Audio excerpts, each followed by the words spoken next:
just use the process. Stay on process. Stay on process. I know it sounds so cliche because it's always like, I mean, I know that there's franchisors that have shirts that say follow the process, but it's there for a reason. Yeah. And obviously we're always looking to improve it. So if we get feedback on areas that we need to improve, we'll do that. But for the most part, we're putting something together that is the best that we can come up with right now because we want you to get open.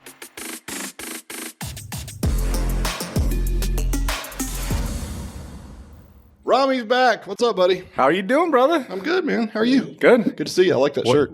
Yeah, right. I've got a black one and a gray one. Mm-hmm. I thought I lost my gray one. So what comments do you get from this shirt? I get some really, really positive and very negative. I've never had a negative. I've only had people say, and I've only had like few positive, and both of them have been older men. Yep. Like really old. Yep. Like there was a guy like in his 80s. As old as me? Well, not that old. I mean, they could speak and move and walk. You know, they weren't there yet. No, this guy was like, so he had a cane, you know, and he's like, I like that shirt. I was like, okay, cool. Yeah. But you know, he's probably from a generation where that makes a lot of sense. I love it. What kind of negative stuff did you hear about it? And by the way, if you're listening, just like humph kind of stuff. Like nothing like really? You could tell they weren't enjoying it. Like front desk at the gym. You know, like kind of looking at you funny, but most of the people, what's interesting is somebody gives me a positive comment, then the person next to them will just not say nothing. To me, that's a negative comment, right? Like they're not engaging. Yeah. Well, I don't know why that would be offensive. It doesn't really. So if you guys that aren't watching, he's wearing a shirt that Cameron Haynes originally, I've seen other people making it now, but it says nobody cares, work harder. And it doesn't really mean nobody cares. It just means like the anecdote to most things is just to double down and make sure you're doing the right work, but just work harder. Yeah. You know, Look what we've come to, my friend. Remember when it used to be bourbon and beers? Well, we'll do that on my birthday this year. Don't worry. Celsius. That's coming back. We'll bring back that old ratchet-ass cooler of yours. It's like you gave it from back. the 80s. I did. Like, you know what, bro? I don't even want this. It doesn't keep anything cold. Oh, it makes things hotter. Yeah. I think it's actually a heater. I put stuff in there and 30 minutes later, I'm like, what is wrong with this thing? Yeah, 100%. Hey, did you bring a dad joke today? Oh, my God, I did. All right, let me hear it. Okay, well, first of all, I had one yesterday and tried it out on Heather, and she did. You know how Heather can have that face that it's just like, this is not funny. Mm-hmm. So I threw that one away. I told her. So that's fine. So I don't know if you know this, but Heather and I bought a horse. I'm already laughing. Oh, my God. Really? No shit. We did. We named it Mayo. Does it neigh? Mayonnaise. I told that one. You did not. Yes, I did. Well, I don't listen to your podcast. On the next podcast that comes out, I told you got to be fucking kidding me. Well, I found a joke that had your name in it. I thought that was perfect. I've already told it. I don't have another one. All right, that's okay. So, you ready? Yeah. So, two robbers were robbing a liquor store, and one of them picks up a bottle, and he looks to the other guy, and he says, "Is this whiskey?" And the other guy says, "It's not as whiskey as robbing a bank." Can we end the podcast right here? Mic drop. Mic drop dad joke. No, we can't. And you know why? I told you before that I like the did you knows better, and you're like, no, these are better. Oh, I love that. I know. Come on, that's pretty good. I know. It's not as whiskey as robbing a bank. I mean, that's pretty good. It's pretty good. All right. Yeah, you delivered it well. What we are going to talk about, though, and we'll get there eventually, is, I think it's going to be a very transparent podcast from someone who knows Alloy in and out, back and forth, has been sat in a bunch of different roles in Alloy locations. Yeah. And you were like, hey, how about I come on and just talk about the mistakes I've made? Yes, on my challenges. Yeah, here's the challenges that I've had, what the reason is, what the remedy is, and then we go from there. But I think it's fair because, you know, as people are getting into a franchise opportunity, they're on this sort of loop, and we call it like the warrior loop. It's like, I'm going to kill this. I'm scared to death. I'm going to kill this, you know, and especially if you haven't been an entrepreneur, it can be daunting, right? And emotional resiliency is a big part of it. But part of that is setting proper expectations and to hear from someone who has made some mistakes that I think all of us have made, and then what the remedies are to those. It should make people feel more at ease. And again, when you brought the topic up, I'm like, you know, I know this is a information podcast for a lot of people. I don't want to like make it sound like this is really hard or there's all these things. But I think to be realistic is to set the right expectations. And I think when I'm talking to people on the founders call, I always ask the first question on their behalf. I'm like, if I was you, I would be asking, how can I screw this thing up? Yep. And I tell them straight up, this is the way that you can screw it up. Yeah. Across the board. If you do these things, it's not going to work. If you do these things, it will, you know, and that's what we've seen.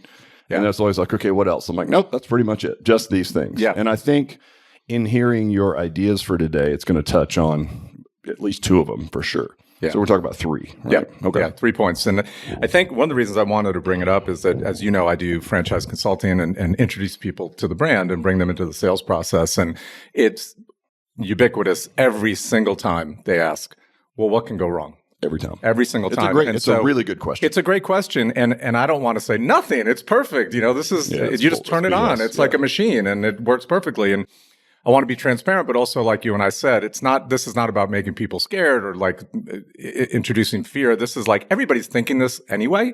So why don't we address it? I love it. And from personal experience, not from what I've heard. Candor. Like, let's just hit it head on. Right? Yeah. Like it's a core value of ours. Like, let's talk about it. Yeah. So yeah, it's interesting. So now I've had, first location has been open 2.5 years. Mm-hmm. So we were number 5, which is crazy, right? So so many things have changed, doing well. Number 2 has been open about 6 months, and number 3 just opened a month and a half, 2 months ago. And we're looking for number 4 and number 5 and 6 in Washington with Justin. Yeah. So that's where I'm at right now with investments. So learning each time. And learning each time and sharing with everybody. And so we can jump in and let's do 3. So what was the first challenge that you had? So number 1, going back to opening our first one, you told me this while I was doing it, like, dude, you have the golden touch. Like everything was perfect. Like we found a space in 4 days. That doesn't happen, real estate, right? It was already a gym.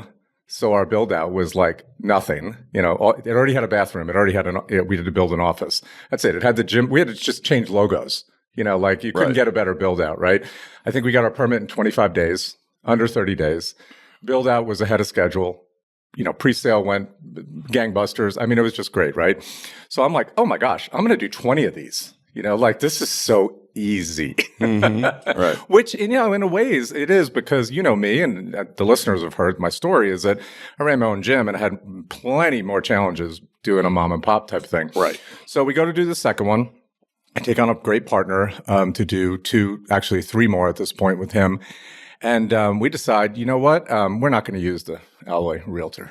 We know better. Right? So you didn't use any of the vendors or what? Yeah. We did not. And remember, for the first one we followed the play exactly. We used your vendor. I think you opened with pre-sale in 6 months, which is our record thus far. Yeah, granted, a lot of things had to align, but still you ran process. We really, really flew it. So yeah, and it was great. And so we decide, you know what, we're going to use our realtor that we know and he knows the Atlanta area and he knows people. And what we didn't realize is he didn't fucking know fitness. He really didn't know people.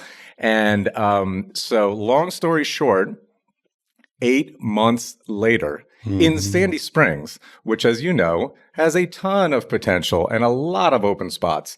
And we had looked at a few and all that. We realized 4 or 5 months in, and there's kind of 2 lessons here. One was going outside the box and using our own realtor, and then also not moving on when we realized he wasn't the guy. Yeah. And that relates to the second thing I'm going to talk about too, is like not, and that's one of my biggest weaknesses, right? Is like, I do the opposite. I hire fast and fire slow. Right. Right. Not supposed to do that.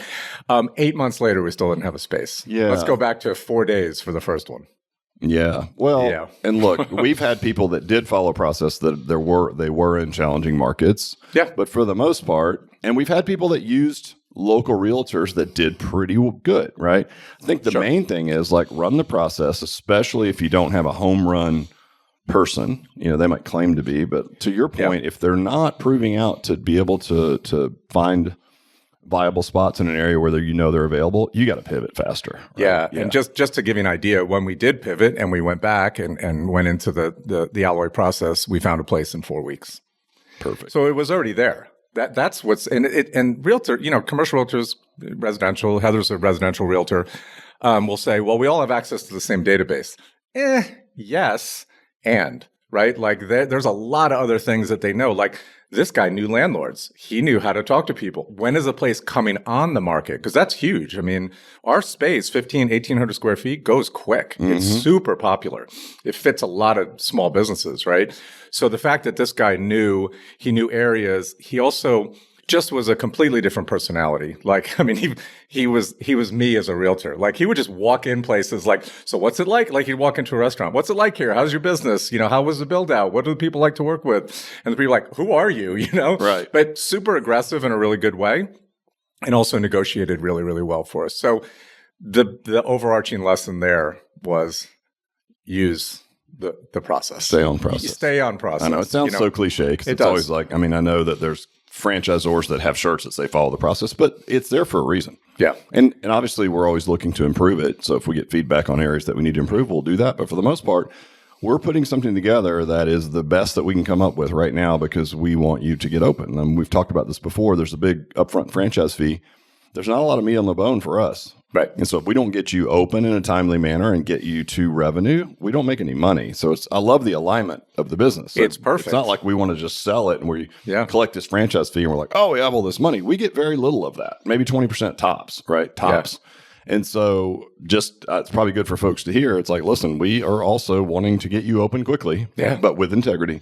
Those damn franchise consultants take so much of that fee, man. What is up with those dudes? This one guy, man, he's just killing. He's just killing us. Yeah. And helping us. And I think, it's a dual lesson, right? That I'm still learning. It's incredible to me that I'm still learning this, but that inability to pivot quickly. And it's funny when people ask me on the franchise calls, like, what do you like most about working with Alloy? I say the ability to pivot quickly. Like your guys' ability to sit down as a team and go, holy crap, this is not working, or listen to franchisees and like, this isn't working. And we just, again, there's a backstory to this. It was a personal friend of my partner.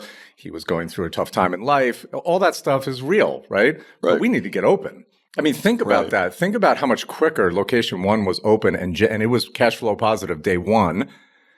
And then 8 months of not, and that's just to find the place. That's to start build out.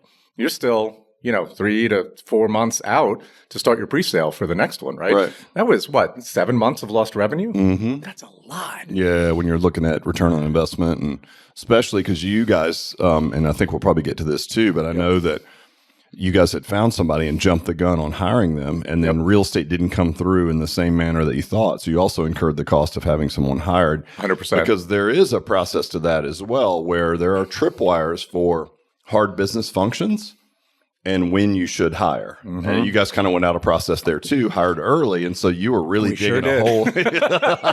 There's a theme to this podcast. Well, you dug yourself a hole, but I got the perfect guy. I'm like, you might, but let's wait because there's triggers in construction that will tell you when to start looking to hire. Right? Yeah. Don't do it before that. But and when you find somebody, you don't want to lose them. And, you're like, oh my gosh, this is great. And that, I think that theme is so fascinating to me. And you and I have talked about this. You do it too. I'm 32 years in the business. And there's that.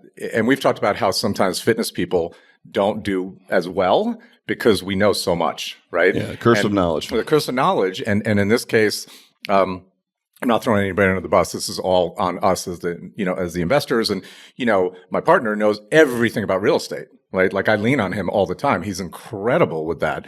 So it's like, let me lean into this and use my expertise. It makes a lot of sense, right? I know a lot about hiring. I totaled it up when I sold Formwell, when I sold the business. I had hired and trained and kept and fired 110 coaches over 20 years. That's a lot. That is a lot. Imagine how many interviews I went through to get to that. So I'm like, I got this stuff, Right. Well, really, I don't. Really, I don't. You can't go by intuition. You can't go by if somebody, I enjoy you. I enjoy our conversation. Well, does that mean you're going to run a good gym or whatever? Or you're going to be a good coach? I'm not sure. Right. So. Does that parlay perfectly into point segue. number 2? Yeah. I don't know how I just did that. All right. Yeah. So second one, because it was so long. So backstory here, I think you do this too, is that I train at another gym. I'll work out in the Alloys a lot, but I like to have a gym where nobody knows me. Yes. Because when I go to one of the Alloys I'm invested in, I'm going to work. And I'm looking at everything, and I'm looking talking at to cobwebs in the corner. What's that towel? Why didn't clean that towel? Introducing myself to clients. And I'm trying to sell people. Why is your husband here? Right the whole time. So I train at like a One Life, and it's great. It's $40 a month, and it's awesome. It's got everything I need.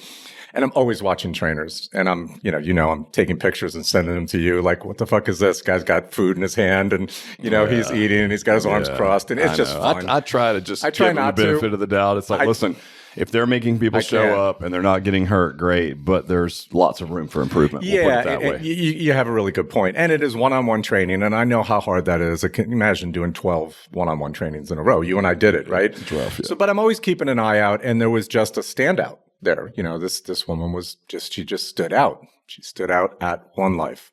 That's foreshadowing. Like I was like, wow, she's really, really good. And, in the meantime, we're taking a ton of time to find real estate. This is for location 2. So this is really, really creepy. She's behind the front desk at one point, like talking to people. And I walk up and sometimes I forget that I'm 61 years old. Like me, I have a 12-year-old sense of humor. I feel very young. I act young.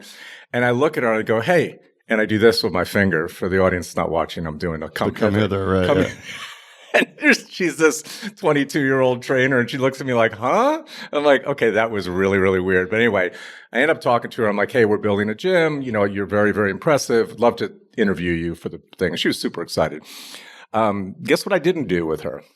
I'm going to take a stab at saying that you didn't use best work data to screen her. I did not. And Rick, I can tell you that I talk about that thing on every validation call, on every candidate call, how great it is, how powerful it is, how well it works. Do never hire somebody without it. And then I tell this story about doing this with this coach. I've been there. Yeah. We all do it. Yeah, because cautionary tale. She stuck out. This is a cautionary tale. She stuck out. And I have heard people say this like, oh, I've got a coach that I've been working with. He trains me at my house. He's so personable. I think he'd be great as my director. Maybe. I bring that up all the time. We've seen it, like the trainer of the investor or the trainer of the investor's spouse. And I'm like, they might be great in that role, but this is a very specific skill set.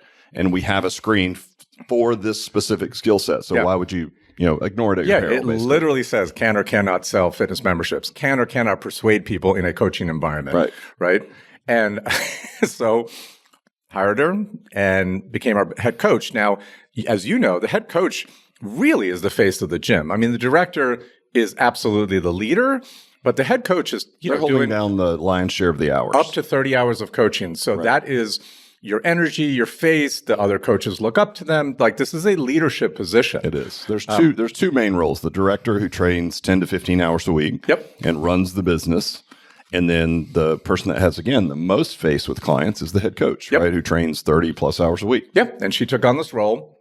And she really, really was driving herself to make more money. We weren't paying salary at that time. We were paying hourly. So she wanted to do double shifts, which we told her not to do, right? But she really pushed for it. So we allowed it, went outside the Alloy kind of playbook, right? Because we thought this would be a good idea. And it just absolutely crashed and burned. Like was it just too much pressure? It was too much. She was exhausted. She was very negative. She got more and more negative, and I didn't see this. And again, I watched her at One Life training one-on-one. Fantastic, super attentive, older people. I could tell she knows how to take care of people that are 72 with injuries. But it's so different training 6 people back to back every hour, right? And we tried, and it didn't work out, right? And so, but the lesson really was, again, using intuition versus the system, right? Had I run the best work data, that all would have popped up. Had I interviewed her more. And another thing we do now is we bring people in from this lesson. It's not really probation. You really can't do that. It's not probationary, but it's a let's both feel each other out sort of thing for 30 days. Right. They're paid, all that kind of stuff, and it's a mutual evaluation. Because we've talked about this many times. Trainers love coaching until they realize it's actually a job. Right? Like all of a sudden, wait, I have to get up at 4:00 in the morning every day and be happy and smiley. And some people, I'm fine with that. Like that works. Yeah, it doesn't work for everybody. So it didn't work out. And where it crushed us was we opened that gym cash flow positive and we lost 24 people in our first month.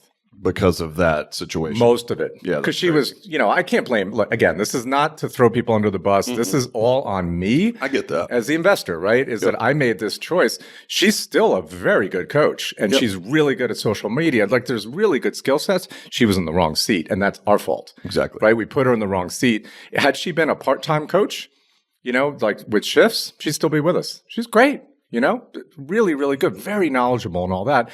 But yeah, it took us 4 months to recover from that retention problem. I can't remember what our percentage was, but we had over 70 people when we opened, and then we billed, at the end of the first month, like 50 or 45 or something. Like it was crazy, right? Like I was like, what happened? Well, and if you have an unhappy person who's holding down the lion's share of the hours. And right away, too. Like, we've seen that where they're great for 3 to 6 months, Right. which would have been fine. We would be 100 and something members now, and we'd be great. So we had to recover from that. And luckily, we pivoted. We took our time. We did the best work data. We hired staff that's fantastic. And last month we lost 2 people with 97%. Yep. So we're really doing well in retention. Well, and look, best work data. There's a couple of scenarios that can happen here, and I've had people challenge me on this because they're like, "Hey, I had somebody that failed best work data who can actually sell." I'm like, "Okay, that can happen. Like, you can learn the skill of sales." But I will tell you that what you risk long-term is a little bit of burnout because they're still swimming upstream with how they're naturally wired, right? They're not in their wheelhouse. So they can force it, and they can do it because it's like, hey, I like it said I couldn't sell, but like I've been doing it. It's like, yeah, I mean, how does it feel? Oh, it's hard, there is another level of risk there that doesn't mean you can't teach them how to do the thing. Now, they'll never be as good as someone who's inherently a good salesperson, as an example, right? Right. Or coach. Right. You can teach them, but man, how long that's going to last, I don't know. That might be your 4 to 6 month person, right? So I would say just don't ignore it, And to your point, in the book Decisive by Dan and Chip Heath, they specifically talk about the hiring process. And they use the example of a tech position they were hiring, right? Mm-hmm. So what they essentially did is they had like 8 people that were in the final pool of candidates. And they ran like an RFP, like a request for proposal, like a small project. They gave them an assignment. They all went and worked on the project, and they all came back with the work. And it was right in line with what this role would entail, right? The guy that they had last on the list that they would have hired just based on normal interview process ended up submitting the best work of all right on the dot. Mm-hmm. And so they hired him because of that, and he ended up becoming the head of that entire department. So he would have never had a shot had they just used conventional interview process, right? So there is something to be said for a probationary period or have them coach along a couple of shifts. Yeah. And we do all that now. Yeah. Yeah. And I mean, look, it still happens. Like, we hired someone at the corporate location who had been teaching in a class-based concept and, hadn't really done any personal training, but also was just sort of a nervous personality, right? A little bit of anxiety. And looked great on best work data because probably taking it through the lens of what was being coached at the time. And then we brought her in. We did, and it was a rush situation. We screwed it up. We didn't give her long enough time to really test whether it was good. And there were some early signs that it wasn't. Now, we're not like Suzanne and I own the gym, essentially corporate, like we own it. We're not over there as much as most investors are. And, the director there, it really just ignored all the red flags. Oh, it'll be fine. It's probably just nervous because they don't know this and that. That's me. Exactly. And part of that's like, well, you don't want to admit you made the wrong decision. Yeah. And the pain in the butt of like getting rid of someone, getting someone new, it's a pain in the butt. It's expensive. It's an ego thing. I think I can fix this. I'll fix this. I've been doing this for 32 years. Well, I can figure this out. And that's what Kian, who's the director, he was like, listen, I can work around this. We can coach. I'll get them up to speed. And it just never worked out. And the early signs were standing there coaching alongside him in a shift was a little bit of social awkwardness, arms crossed, a little bit of shyness, not willingness to lean in and interact with people. Contrast that with someone that doesn't know anything about personal training that we hired, who was a bartender at a local restaurant, 21 years old, loves it, would love to help people. Think about a good skill set for a bartender. You're bouncing between people at the bar, making them all feel special. They all get eye contact. Everybody gets a quick joke, right? Brought that person in, and listen, we handle all the technical stuff, as you know. We write the workouts. There's the app that tells you how to apply them to the work. All that stuff's done. So like, hire the athlete, train the skill, and this person's killing it. Yeah. And then she started like, hey, I just want to come in part-time and learn so fast because of her passion and this amazing outgoing personality. Everyone loves her. Yeah. Zero training background, by the way. I mean, a consumer of it, but no coaching experience, killing it. And then she became our full-time coach. That is such an interesting thing. Like, getting back to the best work data, watching, because, Heather's running our third location now, right? And she was so scared about the sales process, so scared about it. And she did not do well. She did not come up high on sales on best work data, which reinforced the fact. She's like, I'm not going to be able to do this. And she's like, can you do it for me? And I'm like, I don't have the time, like I'll help for sure. She does great. She does absolutely great. She's on top of it. I listen to her. She has me listen to her, which is weird. Married people listen to each other on the phone, but fantastic. She's great. She's personable. She gets people in. She's doing it all, but it does not give her energy. Whereas I get off a sales call and it's like I'm high. Same. I'm literally high. I'm like, oh my gosh, I just took this person from I don't know anything about fitness. I'm scared. I went to one place and I hate them to I can't wait to come to Alloy in a 15-minute period. That is joyful for me. So she can do it, but couldn't she do it for 5 years? I don't think she wants to, Right. and that's fine. Well, and that's the point. You can hire somebody she's to do it. She's also an owner. She's an owner there's operator. a different level of like engagement. 100%. If she was hired to do that role, she again to your point, she might be able to pick up the skills to do it. But like you said, it takes energy. And in 6-8 months down the road, that may be a lot of burnout, right? Yeah. Same thing like Kale out in Colorado. His wife, Lindsay, is a nutrition coach for Stronger You Nutrition. Yeah. So it's just very similar to some things that you've done in the past, just online nutrition coaching, right? Yeah. Great at that. Which showed best work data, not great at sales, but she gets on the phone with people and just starts coaching them as if she's going to be our personal trainer, and they love her, and she's crushing sales. So here's somebody who's seemingly not great at sales who crushes sales, right? Yeah. Now, whether or not, again, does she want to do this in mass long term? Because she's essentially just doing 30-minute consultations on the phone, which is exactly what you need to do. It's not really a sale. It's just a convincing them they're on fire, you have water. Yeah. Let's go, right? It's just and a so she's conversation. really able to do that. So I say that because run process, because that is a good screen. If you, and again, Lindsay's an owner, so that's a different level of engagement. So she's willing to be uncomfortable, right? And it turns out she's pretty good at it, just like Heather. Whether or not she wants to do that forever, like I'm like you. If I come off of a call, I am high as a kite. Like I am so excited that someone's coming in, that I'm going to change their life. And I go and I'm like, my energy's so high, I'm talking coming out of the office, right? Yeah. Like literally, I go talk to more people. I can't. It's amazing. Same thing on the founders call, you name it, all of it. That's who you would love to have in that seat, ideally. And that's why you have the highest close rate ever, in a pre-sale. I think 35% of all leads, and that was digital and everything. 35.2. No, I'm kidding. Yeah. Well, insane. It was crazy. He would text us and be like, 19 for 20 today. I'm like, I've never seen anything like it. Still haven't seen anything like it. And it was so fun. It was so fun. And had I not had 2 other jobs that I was doing at the same time, I would have done even better. Well, even with that, you still did it. That's the thing. It's crazy. Okay, so follow process. Follow the process. Follow the real estate process, number 1. Follow the process. We have, okay. How about this? Maybe we'll just call this follow the process. I and then think we'll talk about the three examples of why following process is important. Funny. As usual, we skipped over the first one, so now we have to go back to it, but it doesn't matter what order we do them in. So what's number 3? So number 3 is never take your foot off the gas. And this actually this comes more from Suzanne than from you, believe it or not, although you say this all the time. But so in location number 1, we crushed it. Pre-sale was amazing.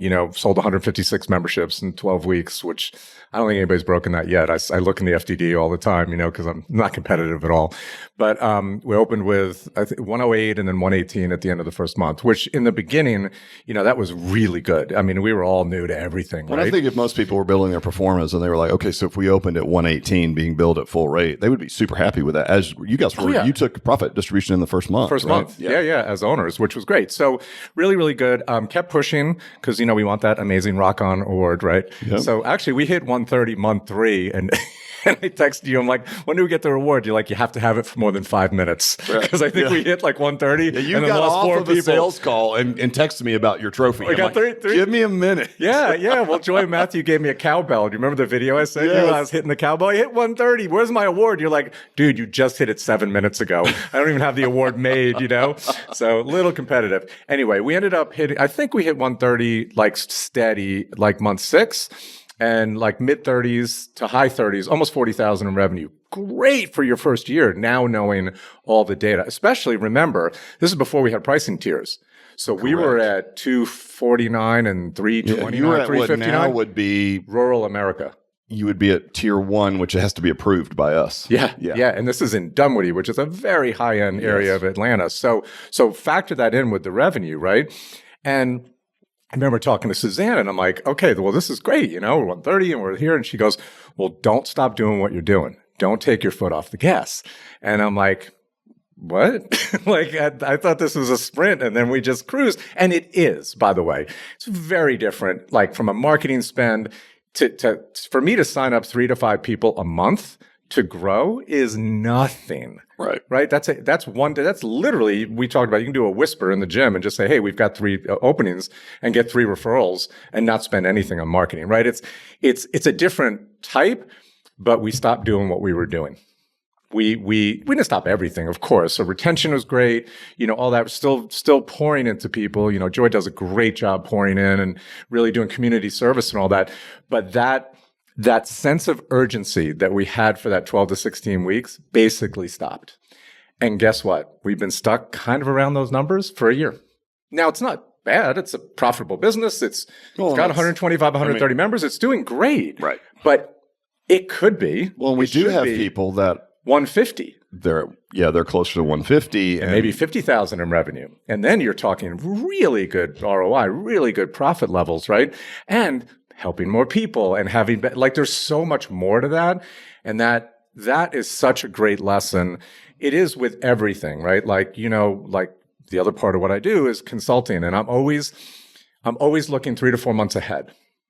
If I stop doing that, all of a sudden it's going to be January and I'm not going to have any candidates here because I took my foot off the gas. So I never take my foot off the gas there. And I did it there, in that first one, and I will never do that again. Again, I'll change my foot on the gas, put it in a different gear, right? Especially from we were spending whatever, $5,000, $7,000 a month in marketing. We dropped that down to $1,500 and we're still growing, right? That was cool. And that's on Suzanne. That was pretty cool. Like, she's like, don't take your foot off the gas. And I was yeah, she's good at that. And she says it way nicer than you too, by the way. She's way smarter than me. Way I hope she's not listening to this. Whatever she never listens to these. She doesn't. She doesn't listen to me, which I don't blame her. But yeah, to your point, look, we've even tweaked, because I think not long after that, we really implemented EOS, and it made us take a hard look at our core values at one of our offsites. Yeah. And we came up with competitive spirit. Yeah. And one of the reasons is because, to your point, you guys got a great lease. Everything worked out. Build out was reasonable. You were making money. You took profit distributions month 1. All these cool things happened. And so it's easy then, if you're sitting at, say, I always use this example at Discovery Day, you're sitting at 125 clients, right? Yep. Well, I mean, what's the number we've always talked about? 130. Yeah, there's 5 more people out there, even if you're altruistically motivated, and it's like, well, there's 5 more people you could go help. Yeah. How about that, right? If you're making all the return on investment that you want, why not push for the extra 5, right? And I can't, you have to be wired that way. That's why, I literally asked, do these core values ring true with you? Because if you're not competitive, I think one of the examples we use is why climb the mountain? Because it's there. Yeah. It's like you just do it because you can, right? Yeah. It's a game. Yeah. And it's a game that has amazing results for your local community. You get better return on investment. There's nothing wrong with that. And you changed a lot more lives, right? I mean, you think about... It's also less work. Like, if we're at 150, the pressure on that is so much less. If you're at 125, you're really kind of not there yet. There's that little itch going on. But you might be. That's what I'm saying. Well, if you're wired differently and you're like, hey, I'm making all the money I want to make, I'm cool. Sure. Right? Sure. Well, that's great. But that's not me. Well, that's it. And that's because you fit the Alloy core values. So we even tweak those a little bit just to make sure that everyone's like, all right, I'm willing to push through just because I'm competitive, right? Mm-hmm. Because we as the corporate team can't want you to push more than you want to push, right? I say it to coaching clients all the time. I can't want it more than you do. Right. Yeah. Matt says that a lot because he's like, listen, when I had Matt on and I was like, here's what would you like people to know about you? And he's like, that I really want them to succeed more than they do. And he really does. He takes it personally. I mean, it's like, I feel bad for him. I'm half the time just pulse checking him. I'm like, are you okay?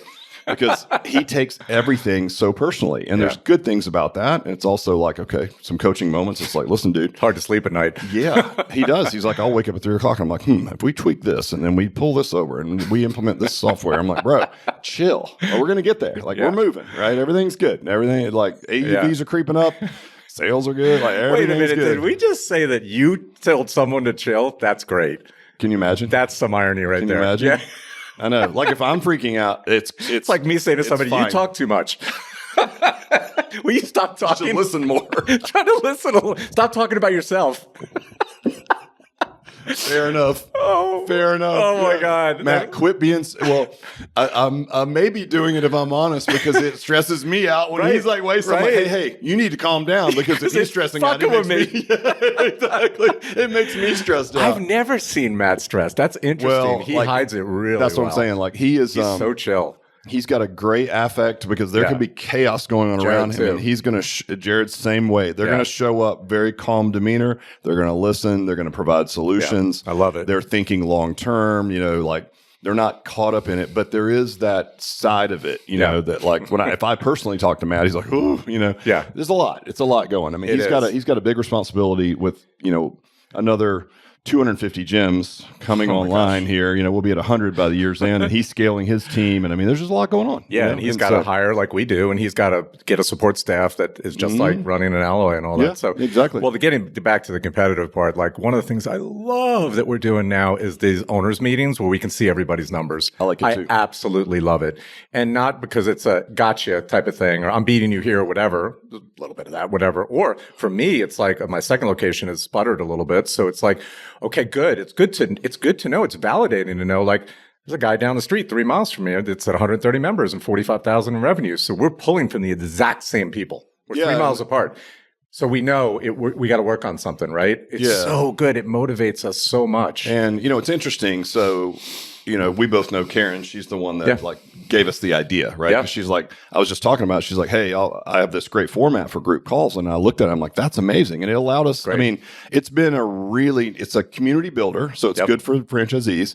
It's saves us a lot of time because we're not talking at people, right? An hour at a time. And we certainly do plenty of those when people want to. If you reach out and you need some help, we're on the phone. But for the most part, getting people together to share ideas is what franchising is all about. The strength is in the franchisees, right?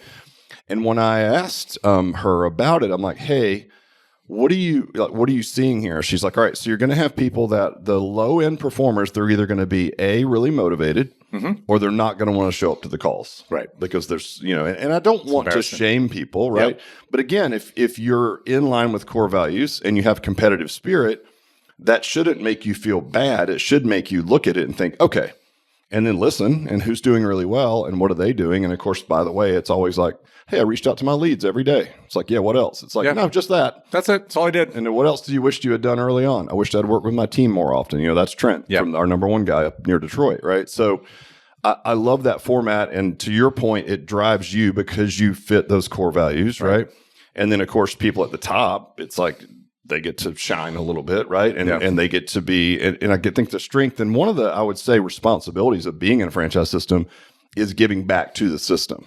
And it sounds kind of weird that like, hey, we're part of the system. I'm doing I'm royalty sharing with you. I'm speaking through the lens of a franchisee. And now you want me to get on the phone and help other franchisees? I'm like, yeah, that's part of the responsibility of being in a system. Yeah. And if you do that, as we've said, rising tide raises all ships.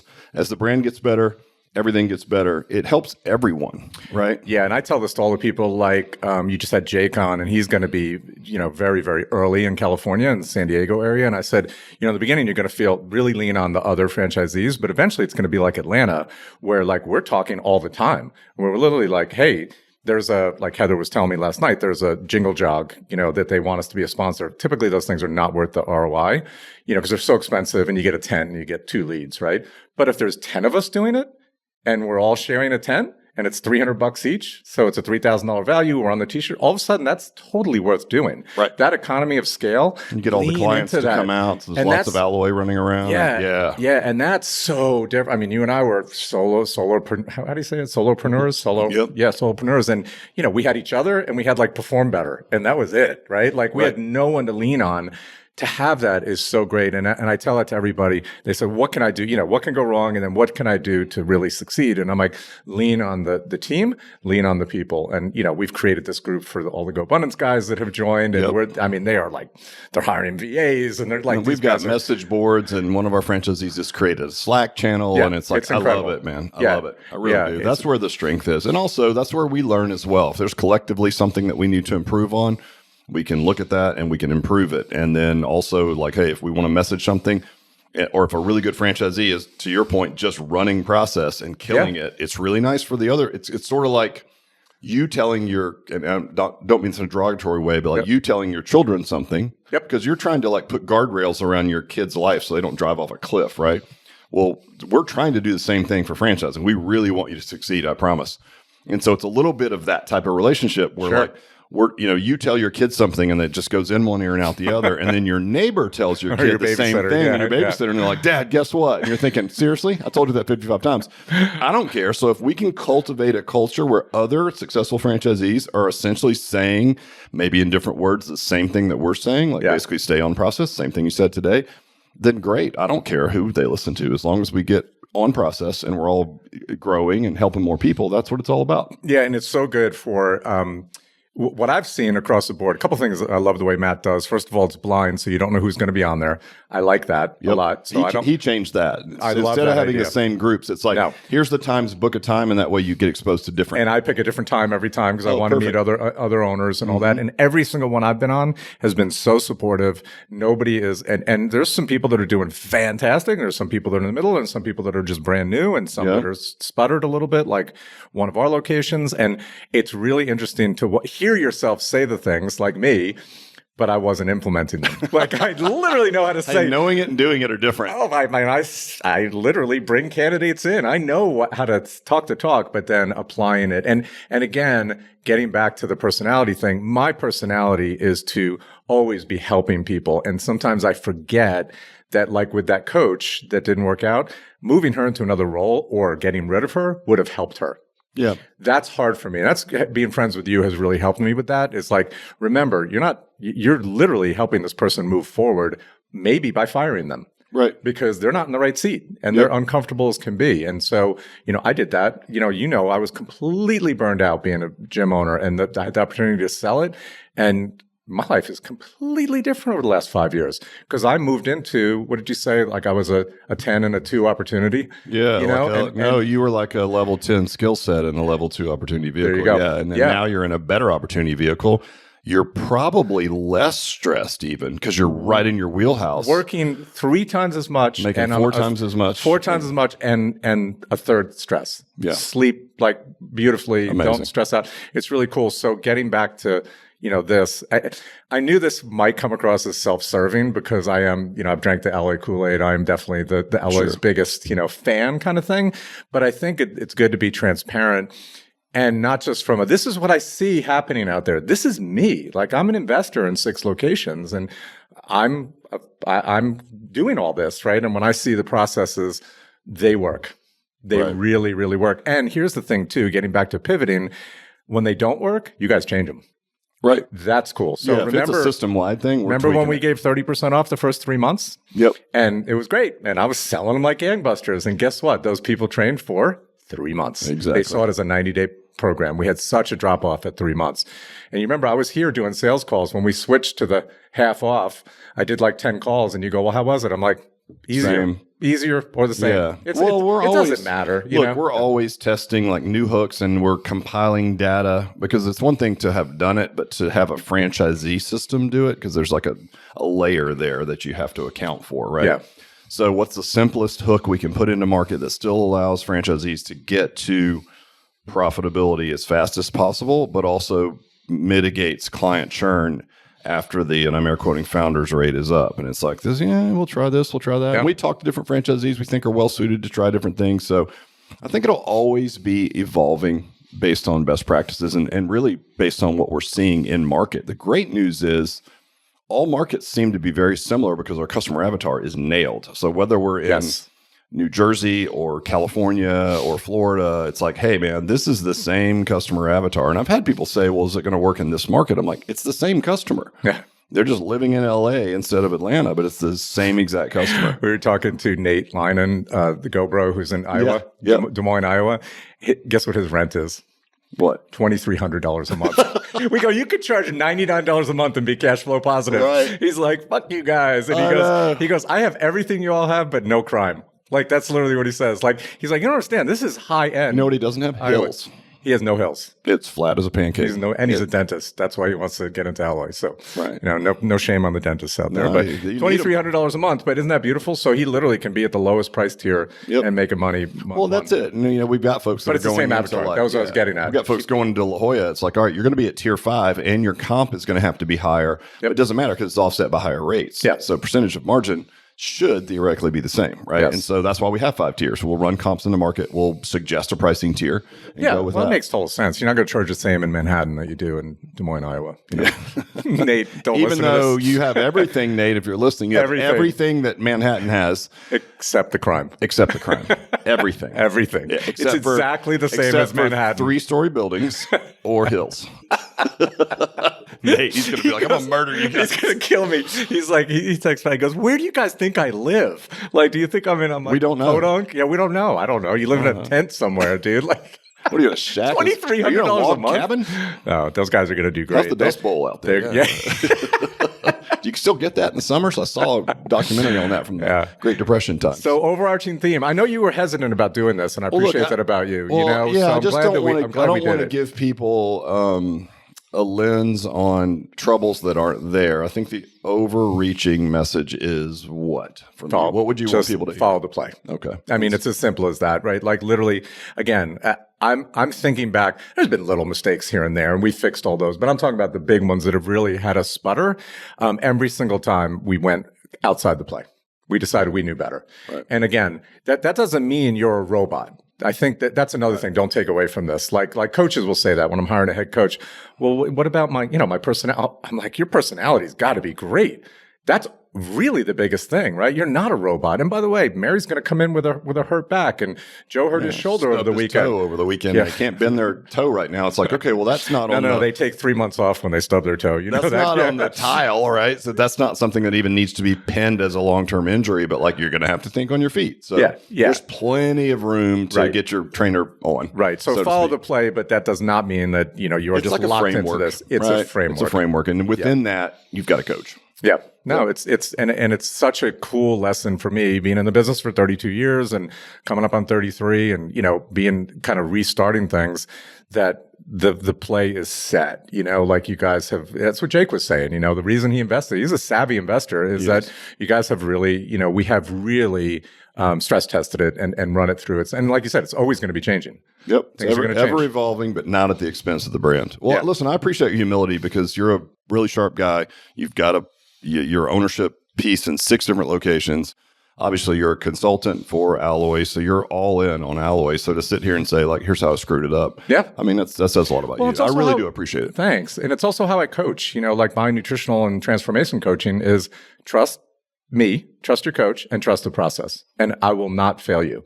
I think I might have told you this. One of my greatest success stories, really high-end guy at Go Abundance, is my first interview with him. He goes, I'm going to be your worst client. I said, all right, sounds good. Let's dive into this, right? Really, really great guy. He goes, because I'm going to follow everything you say exactly. So if I fail, it's all on you. I loved that. I said, you know what? No one has ever failed with me that followed everything I said. So, and by the way, he crushed it. Yeah, go figure. And he did. Like if I told him to eat cardboard, he'd be like, what type of cardboard? Like literally that kind of guy. But that's the thing. Like follow this. Do the real estate that it says. Don't go like, oh, I really want to be in my hometown because I love it there. And push for that. Well, we're not going to let you do it anyway. Right. Just follow it. And it's going to work. I appreciate it. It's a good message. Appreciate you, man. Good to have you back on. Always a pleasure. Let's go do some Zone 5 cardio on the assault bikes. No, you know what? It's 1 o'clock. Oh, we shouldn't do it. Let's go to church instead. What do you think? That is going to church. I'm going to say lots of God-related phrases while I'm on that bike. If you never hear from me and Rick again, it's because we just went on the assault bike to do Zone 5 cardio. Gave each other heart attacks. We did somewhat competitive, but all right, I'm ready. Let's do it. Let's do it, bro. All right, cheers. Cool.